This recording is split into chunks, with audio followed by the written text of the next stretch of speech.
Alhamdulillah. Wassalatu wassalam. Ala Rasulillah wa ala ali wa sahbihi ajmain. Amma ba'd. A'udhu billahi minash shaitanir rajim. Bismillahir rahmanir rahim. Assal-mo-alaikum wa rahmatullahi wa barakatuh. Anyone who believes in God will immediately agree, if he is unbiased with what I've said in the last 1 hour, he'll have to agree that the Quran is from God. But what about a person who does not believe in God himself? If a person does not believe in God, where is the question of Quran being a word of God? So now, we have dealt with the majority of the people, but yet there is a large percentage who are atheists, who do not believe in God himself. How do we deal with them? When I meet an atheist, and if he says that he does not believe in God, the first thing I do is, I congratulate that atheist.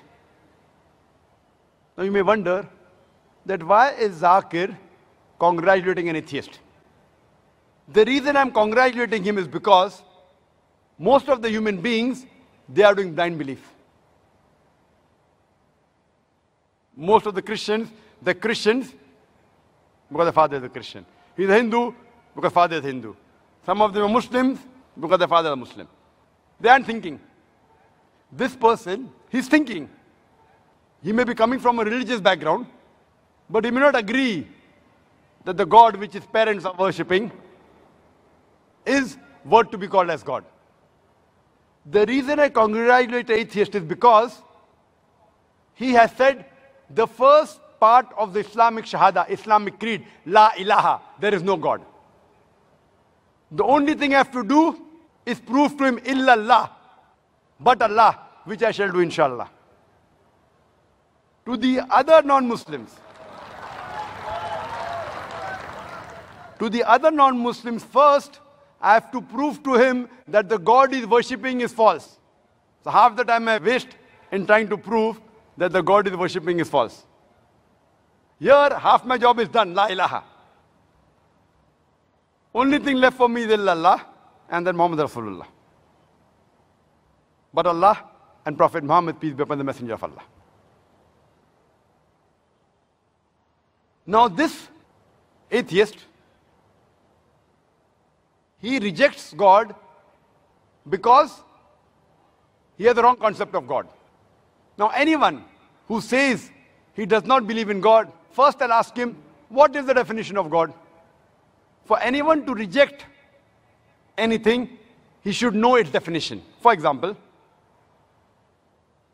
if I say, this is a pen, for you to say it is not a pen, you should know the definition of pen.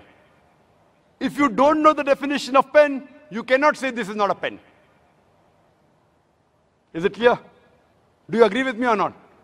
If I say this is a pen, for you to say it is not a pen, you have to know the definition of pen, otherwise, you cannot logically say it's not a pen. There was a smart person.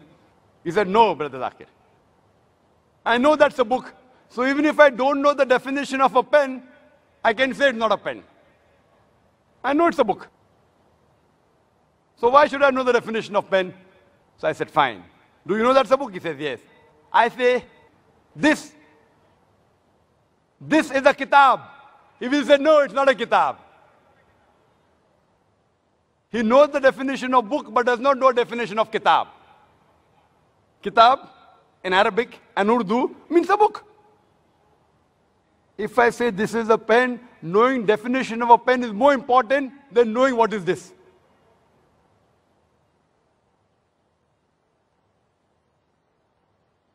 Same way, if a person says there's no God, I'll first ask him, what is the definition of God? The definition they give is when they see that a God tells a lie, a God can be defeated, the God, he can be killed. So when we hear all these stories of God telling a lie, a God can be defeated, a God can be killed, a God can die, a God requires to eat, so they reject the God. Who are they rejecting? They are rejecting the false gods. La ilaha. Similarly, someone, if he believes that Islam is a religion of terrorism, Islam is a merciless religion, Islam is the unscientific religion, Islam is a religion which does not give rights to the woman, and he rejects this Islam, I say, even I reject such Islam. Because I know that Islam is a merciful religion. Islam, it's a scientific religion. Islam has human rights. Islam has women rights. So what do? I tell him, the Islam you believe and you reject, it should be rejected, but true Islam is, then I present to him the true Islam. Similarly, when these people are rejecting the false God, we have to present to them what is the true God. And the best definition of Almighty God, of Allah subhanahu wa ta'ala, given in the Quran, is from Surah Ikhlas, chapter number 112, verse number 1 to 4, which says, Kul huwallahu ahad. Say, He is Allah one and only. Allahu samad. Allah, the absolute and eternal. Lam yalid walam yulad. He begets not, nor is he begotten. Walam yakul lahu kufuwan ahad. There is nothing like Him. This is a four-line definition of Allah subhanahu wa ta'ala. Any person saying that so-and-so person is God, if that person fits in this four-line definition, we Muslims have got no objection in accepting that person as God. The first is, Kul wallahu ahad. Say He's Allah one and only. Second is, Allahu samad. Allah, the absolute and eternal. Lam yalid walam yulad. He begets not, nor is he begotten. Walam yakul lahu kufuwan ahad. There is nothing like Him. There are many people who say that Rajneesh, he is Almighty God. Let us put this Bhagwan Rajneesh to the test of Surah Ikhlas. There's a person who asked me a question at the time, that Brother Zakir, we Hindus do not believe in Bhagwan Rajneesh to be God. I never said that Hindus believe Bhagwan Rajneesh to be God. I've read the Hindu scriptures. Nowhere do the Hindu scriptures say Bhagwan Rajneesh is God. I said some human beings, some people believe Bhagwan Rajneesh to be God. Let us put this Bhagwan Rajneesh to the test of Surah Ikhlas. The first is, Qul huwallahu ahad. Says Allah one and only. Was Bhagwan Rajneesh one and only? Was he the only man who claimed divinity? There are hundreds who have claimed divinity. And in this country alone, there are thousands who have claimed that they were gods. He's not the only one. But the Rajneesh Bhakt will say, no, he is one and only, he is unique. Let's go to the next test. Allahu samad. Allah, the absolute eternal. Was Rajneesh absolute eternal? We know from the autobiography of Rajneesh, he says that he was suffering from asthma, from chronic backache, from diabetes mellitus. Imagine Almighty God suffering from asthma, chronic backache, diabetes mellitus. Third test is, Lam yalid walam yulad. He begets not, nor is he begotten. We know Bhagwan Rajneesh. He was born in Madhya Pradesh. And later on, in 1981, he goes to America and takes thousands of Americans for a ride. And in the state of Oregon, he starts his village called as Rajneeshpuram. Later on, the American government, they arrest him and they put him behind bars. And Rajneesh, he alleges that the American government, they slow poisoned me in the prison. Imagine Almighty God being slow poisoned. Later on, the American government, they kick him out of the country. He comes back to India and goes back to the city of Pune, where he has a center, which is now called as Osho Commune. And when you go to the center, if you go to Samadhi, it is mentioned there on his Samadhi, Bhagwan Rajneesh, Osho, never born, never died, but visited the earth from the 11th of December, 1931 to the 19th of January, 1990. Never born, never died, but visited the earth from the 11th of December, 1931 to the 19th of January, 1990. They forgot to mention on his Samadhi that he was not given visas to more than 21 countries of the world. Almighty God coming to visit the world, and he requires visas. And the Archbishop of Greece said that if you don't remove Rajneesh out of this country, we'll burn his house and the house of a disciple. And the last test, وَلَمْ يَكُلْ لَهُ كُفُوًا أَحَدٌ, there's nothing like him, is so stringent that no one besides the true Almighty God can pass. The moment you can compare God to anyone in this world, to anyone in the universe, He is not God. وَلَمْ يَكُلْ لَهُ كُفُوًا أَحَدٌ, there's nothing like Him. Suppose someone says that Almighty God is 1,000 times stronger than Arnold Schwarzenegger. You might have heard the name of Arnold Schwarzenegger, the person who got the title Mr. World, the strongest man in the world, Mr. Universe, the strongest man in the universe.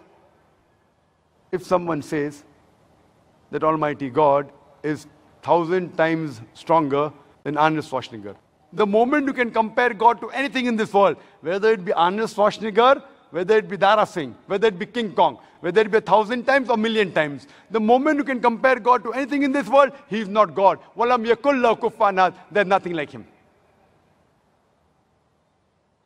You know Bhagwan Rajneesh, he wore white clothes, he had a beard, he had 2 eyes like the human beings, 1 nose, 2 hands. The moment you can compare God to anything in this world, He is not God. وَلَمْ يَكُلْ لَهُ كُفُوًا أَحَدٌ. Otherwise, Allah says in the Quran, in Surah Isra, chapter number 17, verse number 110, قُلِ ادْعُوا اللَّهَ أَوِ ادْعُوا الرَّحْمَنَ أَيَّمَّا تَدْعُوا فَلَهُ الْأَسْمَاءُ الْحُسْنَى. Say, call upon Him by Allah or by Rahman. By whichever name you call upon Him, to Him belong the most beautiful names. You can call Allah by any name, but it should be a beautiful name. It should not conjure up a mental picture. It should be a name given by Himself. And this message, besides being mentioned in Surah Isra, chapter 17, verse 110, it's also mentioned in Surah Araf, chapter number 7, verse number 180, in Surah Taha, chapter number 20, verse number 8, as well as Surah Hashr, chapter 59, verse number 24, that to Allah belong the most beautiful names. Many of the atheists, they believe in science. All these arguments may not satisfy them completely. Many of the atheists, they say that science is a yardstick. They believe science is ultimate. So let's try and prove to this group of atheists also about the existence of Allah subhanahu wa ta'ala. So if I know that this atheist believes only in science, after congratulating him, I'll ask him a simple question. That if suppose there is equipment, there is a gadget who no one in the world has ever seen, and if that gadget is bought in front of you, and if the question is asked, that who will be the first person who will be able to tell you the mechanism of this gadget, that atheist, he may say, after thinking for a while, the first person who will be able to tell you the mechanism of a gadget who no one in the world has ever seen, no one in the world knows about it, he will tell you that the creator of that gadget. Or he may say the maker of the gadget. He may say the inventor. He may say the producer. He may say the manufacturer. Whatever he says, it will be somewhat similar. Either creator, manufacturer, producer, maker, inventor, somewhat similar. Just keep that answer at the back of your mind. The second person is the creator. If he says to somebody else, he'll come to know, or a person who does research, but that is secondary. You ask this atheist that how did our universe come into existence? So he will tell you that our universe was initially one primary nebula. Then there was a secondary separation, a Big Bang, which gave rise to galaxies, stars, moon, sun, and the earth on which we live. This he calls as the Big Bang. You ask him, when did you come to know about this creation of the universe, about the Big Bang? He will tell you about 50 years back, 40 years back. So you tell him, this thing what you're mentioning about the Big Bang is already mentioned in the Quran 1400 years ago in Surah Anbiya, chapter number 21, verse number 30, where Allah says, أَوَلَمْ يَرَ الَّذِينَ كَفَرُوا. Do not the unbelievers see أَنَّ السَّمَاوَاتِ وَالْأَرْضَ كَانَتْ رَتْقًا فَسَقْنَاهُمَا, that the heaven and the earth were joined together and we clove them asunder. What you're talking about the Big Bang is already mentioned in the Quran 1400 years ago. Who could have mentioned this in the Quran? So he will tell, maybe it's a fluke. Somebody wrote it. No problem. Don't argue with him. Ask him the next question. What is the shape of the earth? So he will tell you, previously the human beings thought that the world was flat. It was in 1577 when Sir Francis Drake, he sailed around the earth that he proved that the earth was spherical. You tell him that the Quran mentions in Surah Naziyat, chapter number 79, verse number 30, that wal ard ba'da zalika dahaha. We have made the earth egg-shaped.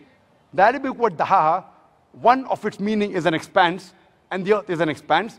The other meaning is derived from the Arabic word duya, which means an egg. And we know today that the earth is not completely round like a ball. It is flattened from the pole and bulging from the center. It is geospherical in shape. It is somewhat similar to the egg. And the Arabic word duya does not refer to a normal egg. It specifically refers to the egg of an ostrich.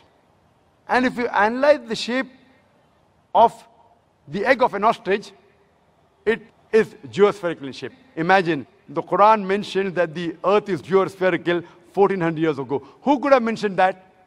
So he will tell you, your Prophet Muhammad, peace be upon him, was an intelligent man. Don't argue. Continue. The light of the moon, is it its own light or reflected light? So the atheist will tell you, previously we thought that the light of the moon was its own light. But today we know that the light of the moon is not its own light, it's a reflected light. When did you come to know? He will tell you, we came to know yesterday, 50 years back, 100 years back, 200 years back. Quran mentions 1400 years ago. In Surah Furqan, chapter number 25, verse number 61. That blessed is he who has placed the constellations in the sky. And therein, sun, Shams, having its own light, and moon having borrowed light. The Arabic word for sun is Shams. Its light is always described as siraj or wahaj, meaning a torch or a blazing lamp. And the moon in Arabic is called as qamar. Its light is always described as munir or nur. Munir means borrowed light, and nur means a reflection of light. And nowhere is the moonlight described as wahaj or siraj. It's always described as nur or munir. Borrowed light or reflection of light. Who could have mentioned this in the Quran 14 years ago? Now there'll be a pause. Don't wait for the reply. Continue. When I was in school, I had learned that the sun revolved, but it was stationary, it did not rotate about its axis. The Quran says in Surah Anbiya, chapter number 21, verse number 33, Huwa allazi khalaqal layla wan nahara. It is Allah who has created the night and the day. Washamsa wal qamar, the sun and the moon. Kullun fi falaki yasbahun. Each one traveling in an orbit with its own motion. The Arabic word yasbahun describes the motion of a moving body. And if it's talking about a celestial body, it means that this sun and the moon, besides revolving, it's also rotating about its own axis. And today science tells us that the sun takes approximately 25 days to complete one rotation. Imagine what I read in school. I finished my school in 1982. Sun was stationary. 1400 years before the Quran says the sun rotates. And my science book said the sun was stationary. Today, it has been incorporated that the sun rotates. You ask him, that who could have mentioned this? There'll be a silent pause. Some critics will say, it's nothing great that the Quran speaks about astronomy because the Arabs were advanced in the field of astronomy. I do agree, the Arabs were advanced in the field of astronomy, but I'd like to remind them that it was centuries after the Quran was revealed that the Arabs became advanced in the field of astronomy. So it is from the Quran that the Arabs learned about astronomy and not the vice versa. In the subject of hydrology, when you ask the atheist, that you ask him about the water cycle, he will tell you that the water evaporates from the ocean. It forms into clouds. The clouds move into the interior. It falls down as rain, and the water table is replenished. You ask him, when did you come to know this? He will tell you it was in 1580 when Sir Bernard Palissy, he spoke about the water cycle for the first time. 1580. So you tell him, what you came to know in 1580, just hardly a couple of 100 years before, the Quran mentions 1400 years ago. The Quran says, the water evaporates from the ocean, formed into the clouds. The clouds move and join. They move into the interior, and they fall down as rain, and the water table is replenished. The water cycle is spoken in the Quran in great detail in several places.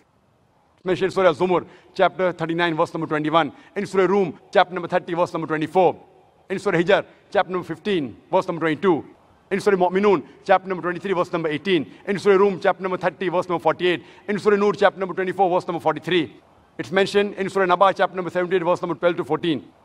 It's mentioned in Surah Araf, chapter number 7, verse 57. In Surah Raj, chapter number 13, verse number 17. It's mentioned in Surah Furqan, chapter number 25, verse number 40 and 49.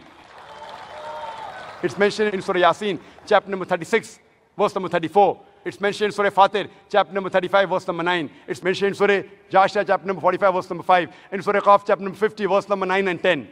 It's mentioned in Surah Waqia, chapter number 56, verse number 67 to 70. It's mentioned in Surah Tariq, chapter number 86, verse number 11. I can go on and go on and go on, quoting only the verses in the Quran which speak about the water cycle only. The Quran speaks about the water cycle in great detail. Who could have mentioned this in the Quran 14 years ago? No reply. Don't worry, continue. The Quran speaks about geology.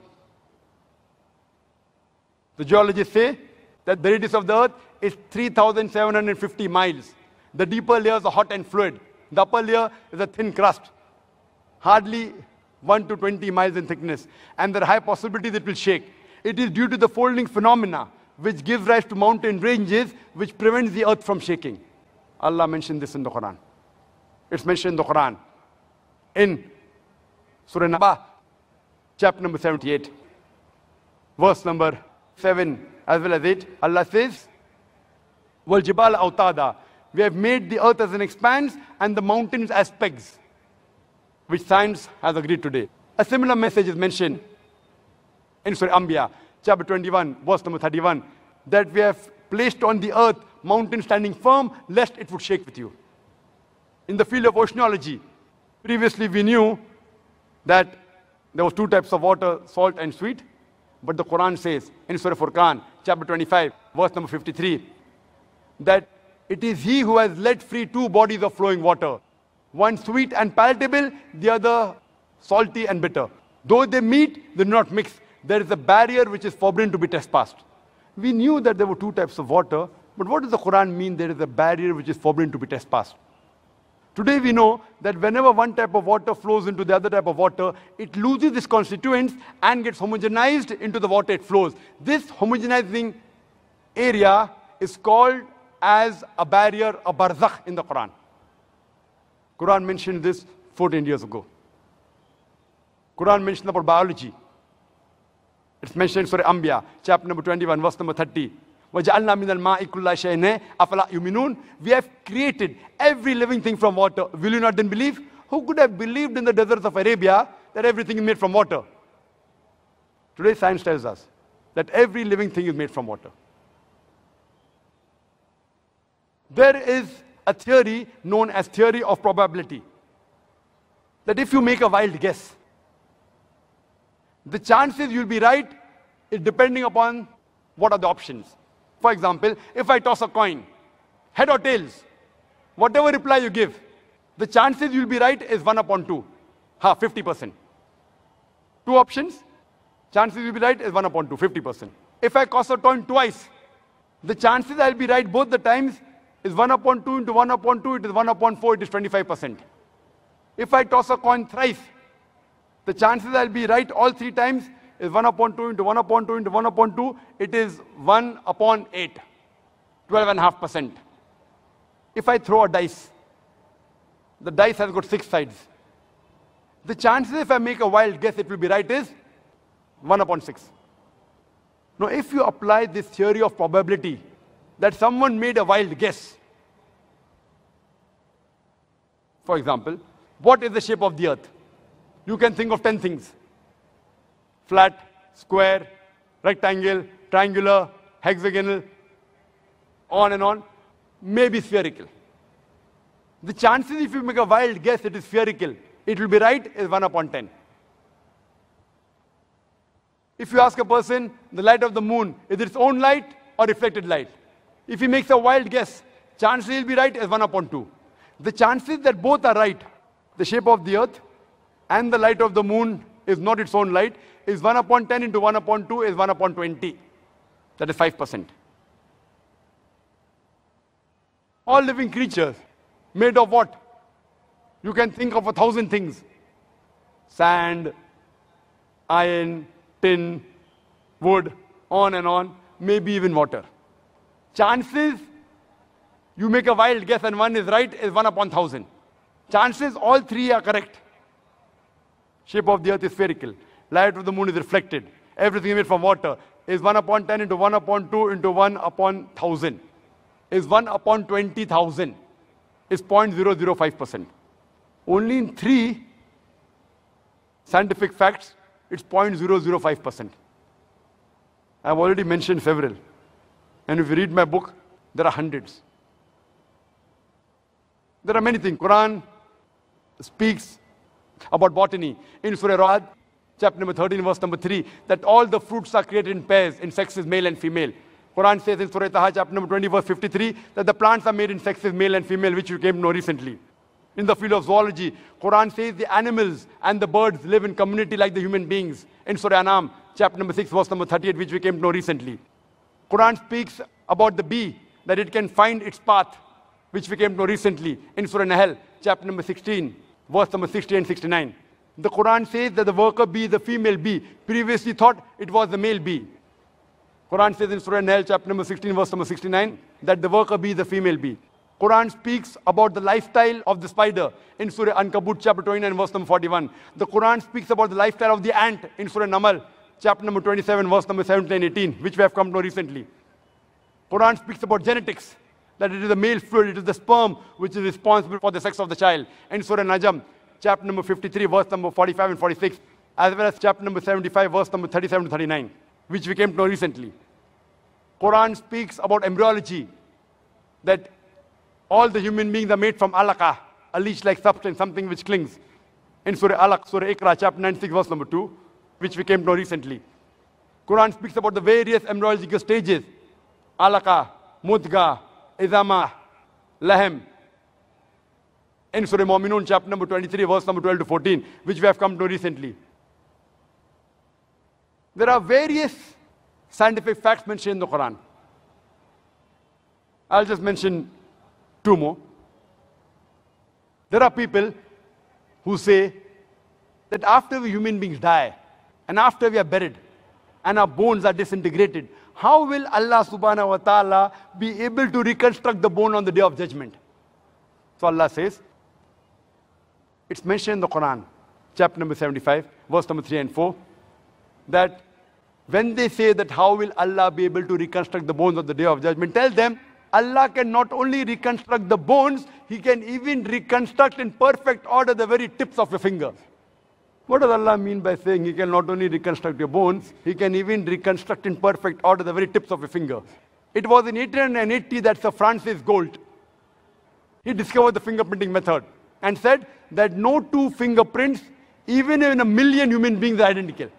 Today the police, the CID, the FBI, the CIA, they use the fingerprinting method to identify the criminal. Quran speaks about the fingerprinting method 1400 years ago, and we discovered in 1880. Who could have mentioned this? I would like to mention one more thing before I end the scientific facts, is that there was a scientist by the name of Professor Tagrata Kashan. Professor Tagrata Kashan hails from Thailand, and he was doing a great deal of research in the pain receptors. Previously, we human beings, we thought, and the doctors thought, that only the brain was responsible for the feeling of pain. Today, we come to know that there are certain receptors in the skin which are also responsible for the feeling of pain. That's the reason when a person of burn injury comes to a doctor, the doctor takes a pin and pricks it in the area of burn. If the patient feels pain, the doctor is happy. The pain receptors are intact. If the patient does not feel pain, the doctor is sad. The pain receptors have been destroyed. It's mentioned in the Quran, in Surah Nisa, chapter number 4, verse 56, that as to those who reject our signs, we shall cast them in the hellfire, and as often as the skins are roasted, we shall give them fresh skin so that they feel the pain. Indicating there is something in the skin which is responsible for the feeling of pain. Imagine, Quran speaks about the pain receptors 1400 years ago. And Professor Tagrata Kashan, when he came to know this is mentioned in the Quran, in the 9th medical conference in Riyadh, in the conference itself, he said the Shahada and said, La ilaha illallah, Muhammad Rasulullah. There is no God but Allah, and Prophet Muhammad, peace be upon the messenger of Allah. So when you ask the atheist, who could have mentioned this in the Quran? The only reply I can give you is The same which he gave you earlier. It is the creator. It is the maker. It is the producer. It is the manufacturer. It is the inventor. This creator, this producer, this manufacturer, this maker, this inventor. We Muslims call him as Allah. That's the reason today science is not eliminating God. It is eliminating models of God. La ilaha illallah. Scientists today, they are eliminating models of God. This cannot be God. This cannot be God. They aren't eliminating God.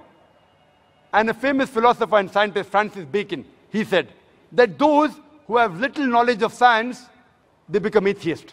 But those who have in-depth knowledge of science, they become a believer in God. I would like to end my talk with the quotation of the Quran from Surah Fussilat, chapter 41, verse number 53, which says, سَنُورِيهِمْ آيَاتِنَا فِي الْآفَاقِ وَفِي أَنفُسِهِمْ حَتَّى يَتَبَيَّنَ لَهُمْ أَنَّهُ الْحَقُّ أَوَلَمْ يَكْفِ بِرَبِّكَ أَنَّهُ عَلَى كُلِّ شَيْءٍ شَهِيدٌ. That soon we shall show them our signs into the furthest regions of the horizons and into their souls, until it is clear to them that this is the truth. Wa akhir da'wana alhamdulillahi rabbil alameen.